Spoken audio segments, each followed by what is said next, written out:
Hi everyone, welcome back to my channel. I'm sorry I sound so nasty. I've been sick. I'm in my last couple days of isolation right now. Most of this feels better, I'm just really weak. But, you know, I figured, why not film a video talking about all the books I read in November, because it's way past time. When I'm filming this, it's December 4th or 5th. I don't even know what day it is at this point. But I need to do something productive, and filming a video would be productive. I'm sorry I sound like this though. We'll just move on. I met my goal of reading 10 books in November. So that was exciting, even though I might not look excited. Anyways, let's just get on into it. I promise I do want to talk about these books. Okay, the first book I read was The Deal by Elle Kennedy. I absolutely despise this cover, so please disregard. This is my cousin's favorite book, so I thought, heck, why not? I'm gonna read it so I can talk about it with her. I didn't end up giving it a rating on Goodreads because I could not process my thoughts properly. This is the first book in the Off-Campus series. This is a hockey romance series. This focuses on Garrett, and I think her name's Hannah. Garrett Graham is like the it guy and Hannah's like the shy, studious gal. I don't remember a ton about this book. I know that they strike a deal that she's gonna help him with his homework or something. I really loved some parts of it. The angst was there, the tension was there. There was also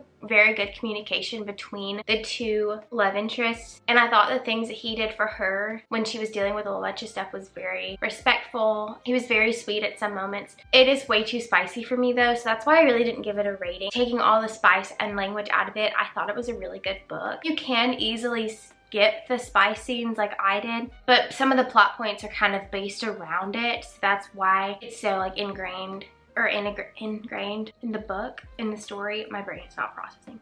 Anyway, I zoomed through this book. I read it in a day. The writing's very easy to get through, and I wanted to know what was going on, so it's a good book, but I do think it was just a little too much for me. I didn't mention, The Deal is on Kindle Unlimited. The next book I read is also on Kindle Unlimited, but I had the physical copy as well, so I switched back and forth, which is a lot of fun to do actually. Read The Selection, which is the first book in the Selection series. This is a romance fantasy. In my mind, it's very much focused on the romance part, but there is like a subplot of fantasy and political turmoil going on. I've never watched The Bachelor, but I've heard that this is described like The Bachelor. In this world, there's a very interesting caste system. The prince is trying to find a wife, so they scour through all the casts, and girls will apply to go be a part of the selection. Main character America really doesn't want to be part of the selection, but circumstances lend her towards applying, and she gets accepted to be part of the selection. So you see this process of Maxon trying to find an ex-princess, find his wife, but you also see this love triangle between America, Maxon, and then America's former boyfriend. And the whole time I could not figure out who I wanted her to be with. I honestly did not know who I wanted her to be with until the last book, and maybe the last couple of chapters of that book. It really boggled my mind how the author made you love one character one chapter and then made you love the other character the next chapter. I thoroughly enjoyed this series, absolutely ate it up. I read it very quickly. It's also very easy to get through. The font is really big, and this book is a little over 300 pages. Very good book. I loved how strong our female main character was. It was not just about being the perfect princess and being the one that is most elegant or most poised and most beautiful. It really is not focused on that at all for America. America is such a strong character, and I loved that. I rated this 4 stars because it didn't blow my mind. It wasn't the most gut-wrenching or emotional story that you can find in a 5-star read, but it was so good. I highly recommend. Especially if you want to dip your toe into fantasy, this is a really good book to start. The next book I read was also on my Kindle. This is on Kindle Unlimited. This is The Final Offer, which is the last book in the Dreamland Billionaire series. This book was almost 600 pages, but I promise you will fly through this book if you are invested in the characters. Because this is the 3rd book in this series, you really become connected with all the brothers. The premise of the Dreamland Billionaire series is that there are 3 grandsons. The grandfather leaves them tasks to complete before they can inherit all the money in his will. Each book focuses on a different brother, and I don't want to go too in-depth in the 3rd book because I don't want to spoil the first 2 books. The last book focuses on Cal, and Cal is the most different out of all of his brothers. It was really interesting to read about character change in him and to see what all he's been through, because in the first 2 books you do not expect everything that he's struggling with, and then when you read about it in the 3rd book, it just rips your heart out. This is a second chance romance, and also there's a kid in the book. I love when there's kids in books. They always bring so much humor and fun into the story and bring out a different side of all the characters. When you're reading it, you are so frustrated, but looking back, it was so good because it tore your heart out and then put it back in and then tore your heart out again. Just the emotional turmoil that you go through reading this book is insane because you just want to grab Cal and shake him. It's so infuriating sometimes, but that's honestly sometimes the best kind of book. I rated this 4 stars just because there was spice and there was a lot of language. Spice was very easy to skip, which is one thing I like about Lauren Asher's books is you can very easily skip the spice. The language is pretty strong. So 4.5 stars, but a beautiful ending to this whole trilogy. Okay, the next book I read is The Ballad of Songbirds and Snakes. This is the prequel to the Hunger Games trilogy. This just became a movie and is out in theaters. I want to watch it so bad because the cast is so good looking. It's just kind of ridiculous how good looking they are. Anyway, I haven't made my way to the theater yet, but I really want to soon. This book is a little over 500 pages. It is a lot bigger than the previous 3 books in the Hunger Games series. This is focusing on Snow. This is when Snow is growing up, and then in Hunger Games he's the president and he's the one that is the villain in all the books. I don't normally like villain stories or where they came from because you just know how they end up in the end, but I really enjoyed this one. I will say I started reading it and I got very bored because it's so detail heavy. I downloaded it on audiobook. I don't have an Audible account, but I just got a free trial just so I could listen to this book. I really enjoyed listening to it because the guy's voice was not annoying like mine is today. I really enjoyed to see the character progression, but once again it's one of those books where you just want to grab the main character and shake him because you're so angry. I thought the ending was very abrupt and maybe that's what it's supposed to be, but it left me infuriated a little bit. I rated it 3 stars because it was so detail oriented and it took me a very long time to get through. It says it took me 14 days because I just listened to the audiobook very sporadically. The meat of the story was good, so that's why it's 3 stars, but I will warn you, you might just want to download the audiobook for it because it's a little monotonous. The next book I read was The Dead Romantics by Ashley Poston. Ashley Poston kind of blew up recently for The 7-Year Slip, but I wanted to read this book before because characters in this book show up in The 7-Year Slip. This is a romance book with a magical element to it. The main girl's name is Florence. Florence is a writer. Her family owns a funeral home. So she grew up in a really interesting way because she grew up at a funeral home and they always had to go to funerals. So death is something that they, I don't want to say celebrate, but something that they honor and respect because it's someone's legacy. So the way they dealt with grief in this book is very interesting to me. My grandmother recently passed away, and so it was very touchy and very close to my heart to read about someone passing away and reading about the funeral, but I thought it was dealt with in a really respectful and beautiful way in this book. So that's something I really appreciated about it. I liked that plot more than the actual romance. In the beginning of the book, you see Florence meet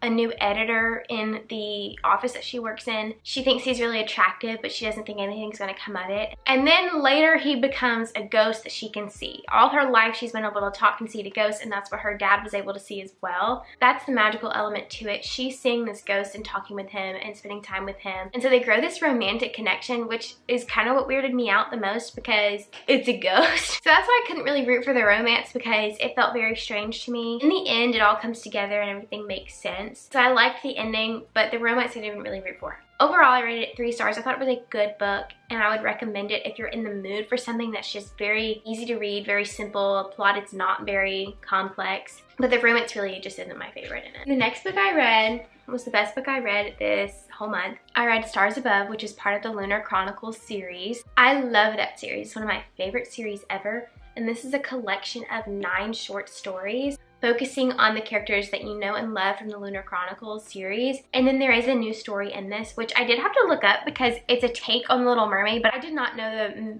original story of The Little Mermaid, so I had to look up the original story and then it actually made sense. And it kind of ripped your heart out. Anyway, this is just a fun time. There's no high stakes like the actual Lunar Chronicles series. This is just you spending time with the characters. One of my favorite short stories in this is when you see Winter's background, which is really, really sad. It really helps you to understand the book Winter, which is the last one in the main series. I absolutely love that story. I loved seeing the romance because you didn't see a ton of it in the main series. So I loved this book. I rated it 5 stars because I just love these characters, and the way that Marissa Meyer dealt with them in this book was just so fun. Seeing where they are in the present day is something that I really love. Yes, you got backstory on a lot of them as well, but the present day story was so fun. Then I went back to my Kindle. If you can't tell, I kind of get bored of reading one thing, so I switched from romance to fantasy to romance. I switched from a physical book to my Kindle. I just like to switch it up all the time. And the next book I read was Indigo Ridge. This is the first book in the Eden series by Daphne Perry. I've seen this book floating around for a really long time and it sounded like something that was right up my alley. It's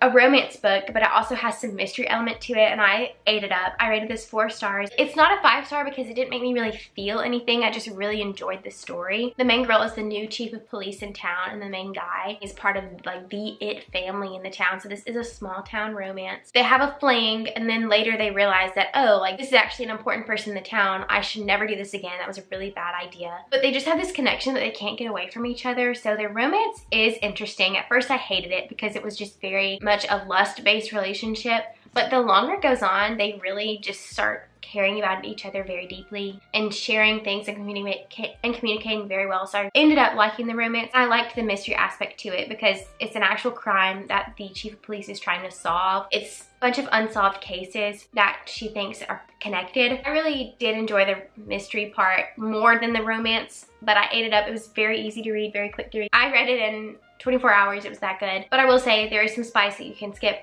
and some heavy language. The next book I read is the last book that I had to read in the Lunar Chronicles series. I should have read this in a different spot. I should have read this before the last book in the main series. This is Ferris. This is a novella. It's very short. It looks bigger than it actually is because there's a snippet of the last book. It's a little over 200 pages. This is the villain story. This is all about Queen Lavanna and how she became the villain that she was. I rated it 3 stars because I don't really love villain stories, like I said earlier with The Ballad of Songbirds and Snakes. I don't know if I thought this book was necessary because it was just very infuriating. I think I would have liked it more if I read it when I should have read it because then you get to see a resolution and an ending rather than this one just kind of left you hanging. But really it wouldn't leave you hanging if you read the last book. So I read it in the wrong order, of course. I enjoyed it. I still love Marissa Meyer's writing. It just wasn't my favorite. The next book I read was The Elite. This is the second book in the selection series, which I won't go too in depth on because I don't want to spoil anything, but I enjoyed this one. I gave it 3 stars. It wasn't my favorite because it was just kind of meh. You needed it in there, but it wasn't very exciting, but still a good book. And the last book I read, I hate to end on such a sour note, but I read The Brothers Hawthorne. This is a spin-off series from the Inheritance games. I loved the Inheritance games. That's a 5-star series for me. Very easy, very fun to get into. This focused on 2 of the main brothers. They had very different storylines in this. I rated this a 2 stars. I'll just read you what I wrote on Goodreads because I feel like this sums it up pretty well. I hate to say it, but this felt like a money grab. I loved the Inheritance games series and will continue to recommend it. However, this felt like a completely different author. The story was very chaotic, focusing on 2 separate plot points. I love Jameson, but his story felt pointless. I'm more interested in Grayson now, so that's the main pro I see after finishing this. That pretty much sums it up. I don't think I'd ever really recommend this book. There is a cliffhanger at the very end, which is going to lead into our next book. I might read the next book, but I might not. This really just was not that interesting. Here are all the physical copy books I read, and then I read some on my Kindle. It was a very good reading month. I'm glad that I actually hit my goal. Very happy with that. Now let's talk about the Bible verse for today. Jeremiah 31:3, and this is the second half of it. I have loved you with an everlasting love, therefore I have continued my faithfulness to you. It's very easy to let our ever-changing emotions reflect onto what God thinks of us because we have this flow of emotions all the time. It's easy to project that onto the Lord and what He thinks of us. He has an everlasting love. It's constant. It's steadfast. He loves us no matter what, and that's something that's so encouraging and so comforting to know that no matter if we mess up one day, of course, yes, we need to repent and ask for forgiveness, but He still loves us no matter what. It's not like us when we hold grudges against other people because that's just our human nature. The Lord is constant. He's steadfast, and He's always with us, and that's something that's just very comforting. I hope you enjoyed this video and seeing all the books that I read in November. I hope you'll have a wonderful, wonderful day and be a blessing to others today. Bye, guys.